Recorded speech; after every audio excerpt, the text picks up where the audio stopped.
Got a Supro Delta King. I don't know whether this is one of the new versions of Supro or the Zinke era. It's certainly not what I would consider a real Supro. Anyway, the owner says power is on, makes strange sounds. Let's power it on. Let's see what it do.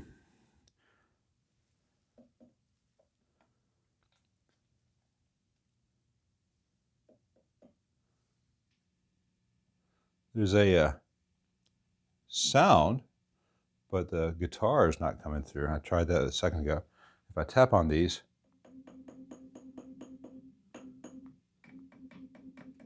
both microphonic, tube amp Doctor tubes, and this AX7 gets really hot. Try changing out the 12VX7 first, if I can get it out of the damn thing.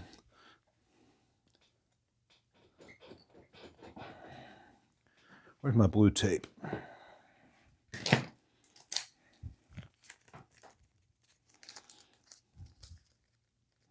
Sometimes this is just enough to make a stubborn tube play along. You don't want something with too much adhesion, because then you get a bunch of residue on the glass. But you don't want something too light. This is just pulling off. Duct tape works great if you don't need the tube again. Turn this off so I don't burn myself on that 6v6. Take a look at the other side, see if there's a center post to push that out. Kinda, sorta. Let's see.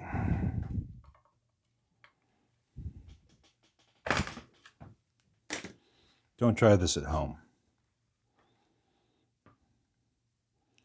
12VX7 AC tube amp Doctor. If it's good, I can clean off that little bit of stickum. But the circuit doesn't give me a lot of confidence. There's only the one fuse. It's not a fuse. A lot of op-amp stuff in here. Looks like there's op-amp stuff between the input and that tube. And since I don't have any sound with the guitar in, but I'm hearing sounds in the output, I'm thinking we'll probably have to go look at some of that op-amp stuff. And I'm also wondering whether this is a financially feasible repair. I'm putting this Ruby that's floating around. Not that I couldn't fix it necessarily, but does that mean that anyone wants to pay my hourly rate to fix this thing? So let me plug the guitar back in and see if there's any change. All right, well, we got sound. And while I said that it was likely to be an op-amp problem, that's why I changed the tube before going down any real labor-intensive rabbit holes.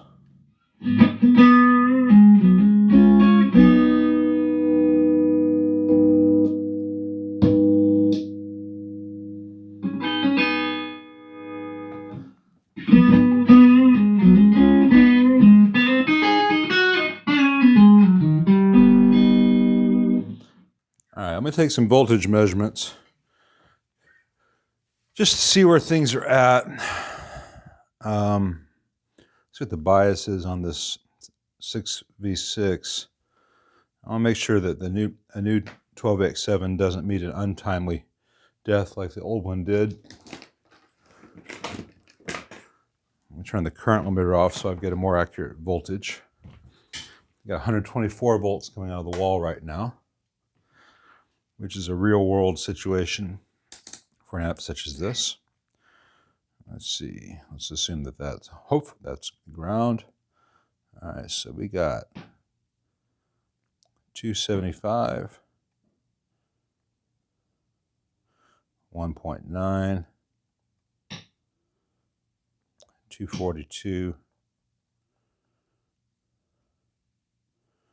1.6, and on this 6v6, about 374 B+, 378 screen. Nothing on the grid, that's good. And on the cathode, 25.15. We pause and get a resistance measurement on that cathode to ground and do a calculation and see what the 6V6 is biased at. So just 1 second. All right, cathode voltage, 24.8 now.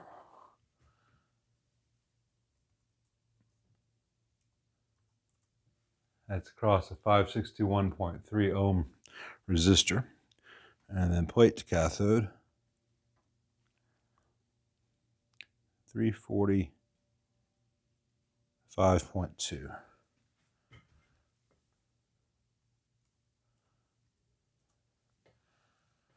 All right, that takes a total reading of 10.83 watts. I'm going to assume about 5% of that is current on the screen versus the plate, which leaves us with a guesstimate, a pretty accurate guesstimate, of plate current at 10.29 watts, and that's with the wall at 124 volts. So that's pretty much what you're going to want to have in a single-ended amp like this. The 6V6 in here is a little bit microphonic, not too bad, but the doink, doink, doink sound is gone. So now just to let this thing run for a while and make sure it doesn't develop any problems from heat before I call it fixed. And I'll get a 12AX7 in there.